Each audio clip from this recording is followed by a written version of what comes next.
ಭಾರತೀಯ ಸಂಸ್ಕೃತಿಗೆ ಮಾರು ಹೋದ ವಿದೇಶಿ ಯುವಕ ಮೈಸೂರು ಮೂಲದ ಯುವತಿಯ ಜೊತೆ ಹಸೆಮಣೆ ಏರಿದ್ದಾನೆ. ಮೈಸೂರಿನ ವಿಜಯನಗರ 2ನೇ ಹಂತದ ಕಲ್ಯಾಣ ಮಂಟಪದಲ್ಲಿ ವಚನ ಕಲ್ಯಾಣ ಮಹೋತ್ಸವದ ಮೂಲಕ ಈ ಜೋಡಿ ಹಸೆಮಣೆ ಏರಿದೆ. ಮೈಸೂರಿನ ಹೂಟಗಳ್ಳಿಯ ಟಿಎಸ್ ವಿದ್ಯಾ ಹಾಗೂ ನೆದರ್ಲ್ಯಾಂಡ್ ರುಟ್ಗೇರ್ ಕಾಲೇಜಿನಲ್ಲಿ ಗೆಳೆಯರು. ಇವರಿಬ್ಬರ ಗೆಳೆತನದ ನಂತರ ಪ್ರೀತಿ ಪ್ರೇಮಕ್ಕೆ ತಿರುಗಿ ಈಗ ಪೋಷಕರನ್ನ ಒಪ್ಪಿಸಿ ಹಸೆಮಣೆ ಏರಿದ್ದಾರೆ.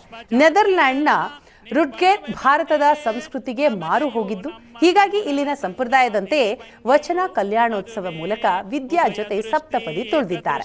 ಇನ್ನು ಚನ್ನಗಿರಿ ತಾಲೂಕಿನ ಪಾಂಡೋಮಟ್ಟಿ ವಿರಕ್ತ ಮಠದ ಪೀಠಾಧಿಪತಿ ಡಾಕ್ಟರ್ ಗುರುಬಸವ ಮಹಾಸ್ವಾಮಿಗಳ ನೇತೃತ್ವದಲ್ಲಿ ಈ ವಚನ ಕಲ್ಯಾಣ ಮಹೋತ್ಸವ ನೆರವೇರಿತು.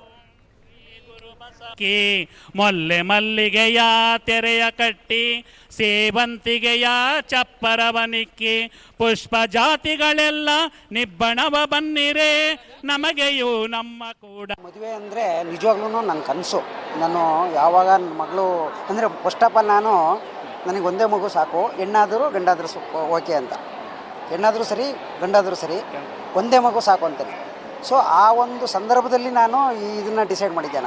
ನನ್ನ ಮಗಳಾದ ಮೇಲೆ ನಾನು ಏನಾದರೂ ಮದುವೆ ಅಂತ ಮಾಡಿದರೆ ನನ್ನ ಮಗಳನ್ನ ಇದೇ ರೀತಿ ಮದುವೆ ಮಾಡಬೇಕು, ವಚನ ಮಂಗಲ್ಯನೇ ಮಾಡಬೇಕು.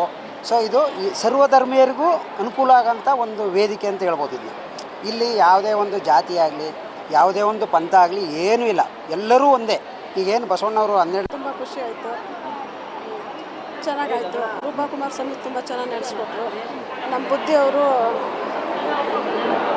ತುಂಬ ಚೆನ್ನಾಗಿ ಪೂಜೆ ಪುನಸ್ಕಾರ ಎಲ್ಲ ಮಾಡಿ ಚೆನ್ನಾಗಿ ಮಾಡಿಕೊಟ್ರು, ಚೆನ್ನಾಗಿ ನಡೀತು. ನಿಮ್ಮ ಜೊತೆ ಯಾವ ರೀತಿ ಇರ್ತಿದ್ರು? ನಿಮ್ಮ ಮಗಳು ಯಾವ ರೀತಿ ಹೇಳ್ಕೊತಾ ಇದ್ರು ಮದುವೆ ವಿಚಾರವಾಗಿ?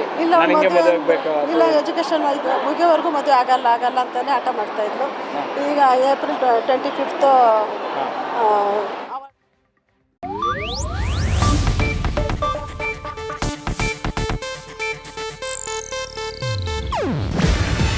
ಇದು ಏಷ್ಯಾನೆಟ್ ನ್ಯೂಸ್ ನೆಟ್ವರ್ಕ್ ಪ್ರಸ್ತುತಿ. ನೀವು ನೋಡ್ತಿದ್ದೀರಾ ಏಷ್ಯಾನೆಟ್ ಸುವರ್ಣ ನ್ಯೂಸ್.